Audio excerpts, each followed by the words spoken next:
Samantala, PBBM inuutos ang lifestyle check sa lahat ng sangkot sa anomalya sa flood control project. Sumabante sa balita si Abante reporter Aileen Taliping. Abante Radyo Live Report.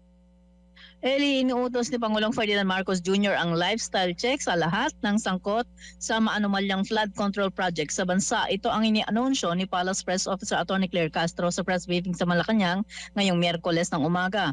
Ayon kay Castro, kabilang sa mga unang iimbestigahan ay mga opisyal at tauhan ng Department of Public Works and Highways at lahat ng may kinalaman sa proyekto mula lokal hanggang nasyonal na mga halal na opisyal. Magtutuloy-tuloy din anya ang pag-check sa records ng DPWH kaugnay sa mga maanomalyang proyekto. Sinabi ni Castro na ang magpapasimula sa lifestyle check ay mga ahensya mismo tulad ng DPWH at iba pang ahensyang dapat na mag-imbestiga gaya ng Commission on Audit, Bureau of Internal Revenue, Bureau of Customs, local government units at iba pang mga ahensya na dapat mag-check sa mga inaakalang anomalya.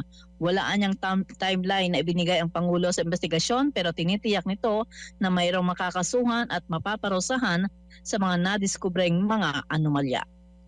Ito si Aileen Taliping, Abante. Abante Radyo Balita sa tanghali.